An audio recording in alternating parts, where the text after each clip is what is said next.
Also YouTube, today I wanted to talk about my minimalist smartphone being the Google Pixel 3a. I'm still rocking the activity bubbles, screensaver and home screen.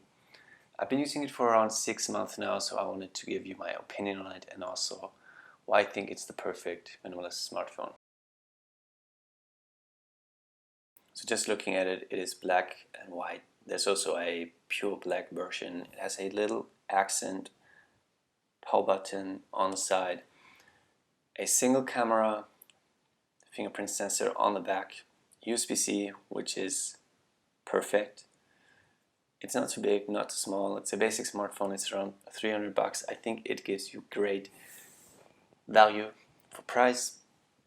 It works perfectly for me. So a little look on what's on my home screens. I could probably do an entire separate video on that, but let's just have a quick look. So on my first home screen, first page, there's a calendar widget, which is very helpful for when I need to know when I have meetings, calls, or events, reminders. I can also set up these events and reminders using my Google Home Mini. It ties in perfectly because it's both Google hardware, using my Google account, and Google Assistant.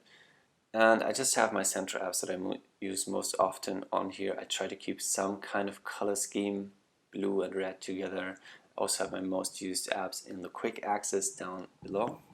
I come to the second page. I have some folders, trying to group things together. I try to keep everything to 3 pages because otherwise it would take me too long to find stuff.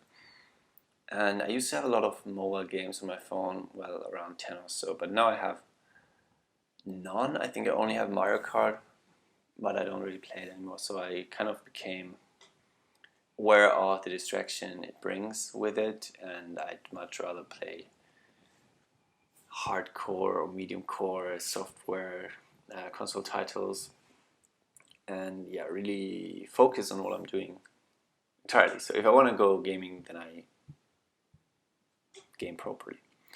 Anyways, moving on to third page, I also have a note widget which gives me access to notes really quickly, and I can open up separate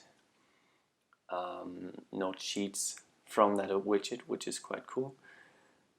That's pretty much it. I also wanted to mention that there's a lot of digital well-being experiments available on the Android platform right now, which is something we've seen on other platforms as well, but not in the same scope as Google did, I think, because they offer special apps and services and are experimenting with that, which is, I think, a factor that is important for me as well, to know that big companies are being mindful about screen time, digital minimalism. That's obviously another point why this is the perfect phone for minimalists. Let's get back to the hardware. You can probably see that it has gotten some kind of wear and tear, some scratches on the back, which probably came from keys or something. As you can see, I don't have any case skins, screen protectors, or any accessories on it, because if I pay $40 on a case on a $300 phone, that's a substantial amount of the full price. So I'd rather just wear and tear it and make use of it and just let it be how it is. Another factor is that it would be thicker if I had a case on it, which, it doesn't really make sense because you want to go out and buy slim, sleek phones that are light and don't take up too much space in your pockets. Having said that, it's also plastic material, so it's not too prone to break when you compare it to glass bags. And I think it held up fine. Obviously there's going to be some wear and tear after half a year, but I consciously decided to be okay with that. Moving on, we also have USB-C and a 3.5mm headphone jack, which is amazing because it gives you so much options. I'm able to use so much more accessories. I don't have to do Bluetooth pairing, even though I do sometimes with my AirPods that I still have, but I could just use an aux cord in a car. I could just plug in an external microphone. I could plug in headphones. I can plug in headphones with a mic to have better phone calls. I can use my Mac charger to charge up my phone.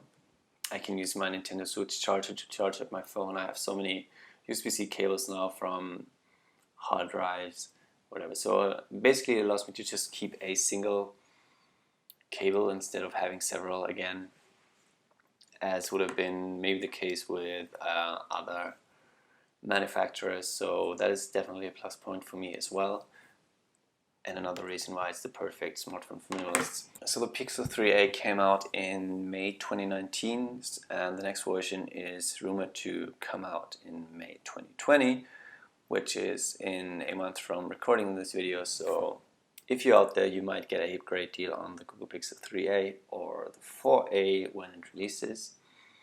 Would I recommend the regular Google Pixel 4? I would say no, because this one packs more value for price, because it packs most of the features like Google Assistant, algorithmic photos, Google photo features, regular updates. So I think it's the perfect balance. I would either get the 3a or 4a. Of course, these are the cheaper budget versions of the Google Pixel 3 and Google Pixel 4. Anyways, I don't want this video to take too long.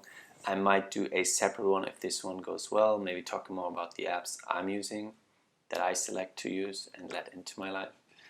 And that's been it for this video. I hope you enjoyed it, and it might have helped you on your decision of whether to get this phone or wait for the Google Pixel 4a as well.